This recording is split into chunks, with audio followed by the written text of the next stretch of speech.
આકાશવાણી અમદાવાદ વડોદરા. હવે સાંભળશો આણંદ જિલ્લાનો સમાચાર પત્ર. લેખક પરેશ મકવાણા. ચરોતર પ્રદેશ તરીકે જાણીતા આણંદ જિલ્લામાં કાળઝાળ ઉનાળાની ઋતુની શરૂઆત થઈ છે. માર્ચ મહિનો ખૂબ જ ગરમ રહ્યો હતો. મહત્તમ તાપમાનનો પારો માર્ચ મહિનામાં જ 39 ડિગ્રી સુધી પહોંચ્યો હતો, જે એપ્રિલ મહિનામાં 40 ડિગ્રીને પાર પહોંચી ગયો હતો. જોકે વચ્ચે વાદળછાયા વાતાવરણના કારણે રાહત રહેવા પામી હતી અને હળવા વરસાદ તેમજ માવઠાના કારણે ખેડૂતોમાં ચિંતા પ્રસરી હતી. સોનેરી પાનના મુલક ગણાતા ચરોતર પ્રદેશમાં રવિ પાકની કાપણી અને ઉનાળુ પાકનું વાવેતર શરૂ થઈ ગયું છે. રવિ પાક જેમાં મુખ્યત્વે ઘઉં, ડાંગર, ચણા અને તમાકુ છે, જ્યારે ઉનાળુ પાકમાં બાજરી ઉપરાંત ઘાસચારો અને શાકભાજી મુખ્ય છે. આણંદ જિલ્લામાં ધોરણ 10 અને 12ની પરીક્ષાની મોસમ પૂરી થયા બાદ હવે ચૂંટણીની મોસમ ખીલી ઉઠી છે.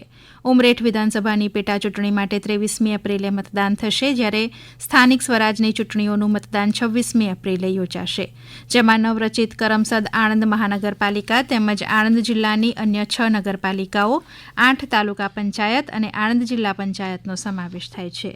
ઉમેદવારી પત્રો ભરવાની પ્રક્રિયા અને ચકાસણી બાદ આણંદ મહાનગરપાલિકામાં ભારતીય જનતા પાર્ટીએ 12 બેઠકો બિનહરીફ મેળવી છે.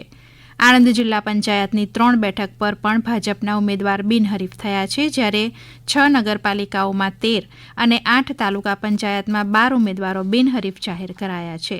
આમ આણંદ જિલ્લામાં કુલ 40 બેઠકો ભાજપે મેળવી છે. બિનહરીફ બેઠકોમાં કેટલાક ફોર્મ રદ થયા હતા, જ્યારે મોટાભાગની બેઠક પર ઉમેદવારી પત્રો પરત ખેંચી લેવાયા હતા. ઉમરેઠ વિધાનસભાની પેટા ચૂંટણીના સંદર્ભમાં 6 હરીફ ઉમેદવારો નિયત કરાયા છે.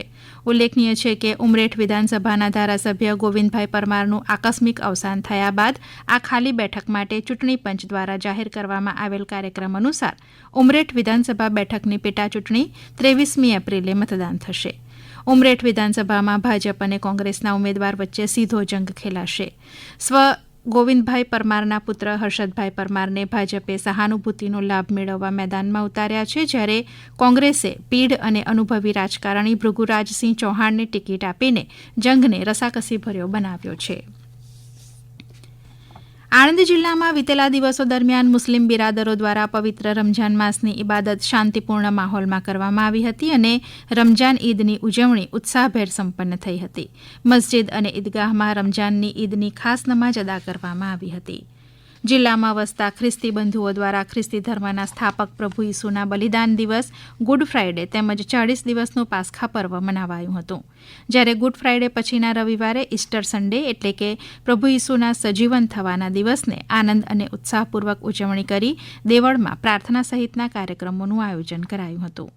નિત્ય સહાયક માતા મરિયમ ધર્મ વિભાગ ચાવડાપુરા જીટોડિયા ખાતે પ્રભુ ઈસુ ખ્રિસ્તે મૃત્યુ પર વિજય મેળવ્યો તે પર્વની ઇસ્ટર સન્ડે તરીકે ઉજવણી કરવામાં આવી હતી.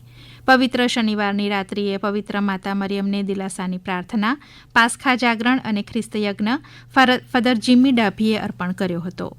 જૈન ધર્મના 24મા તીર્થંકર ભગવાન મહાવીર સ્વામીની જન્મ જયંતિની આણંદ શહેરમાં ધામધૂમથી ઉજવણી કરવામાં આવી હતી. આ દિવસને મહાવીર જન્મ કલ્યાણક તરીકે પણ ઓળખવામાં આવે છે. આણંદના શ્રી રોકડિયા હનુમાનજી મંદિર ખાતે ચૈત્ર પૂનમના દિને શ્રી હનુમાનજી જન્મોત્સવ અવસરે પૂજ્ય સંતોની ઉપસ્થિતિમાં આયોજિત અન્નકૂટ અને મહાઆરતીમાં ભક્તો મોટી સંખ્યામાં જોડાયા હતા.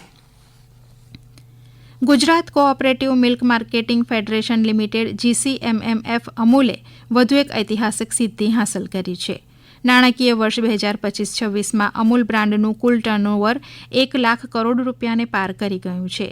ગયા વર્ષના 90,000 કરોડના ટર્નઓવર સામે આ 11%ની મજબૂત વૃદ્ધિ નોંધાઈ છે. આપ સાંભળી રહ્યા હતા આણંદ જિલ્લાનો સમાચાર પત્ર. લેખક પરેશ મકવાણા. પ્રસારણ આકાશવાણીના અમદાવાદ વડોદરા કેન્દ્ર પરથી કરવામાં આવ્યું.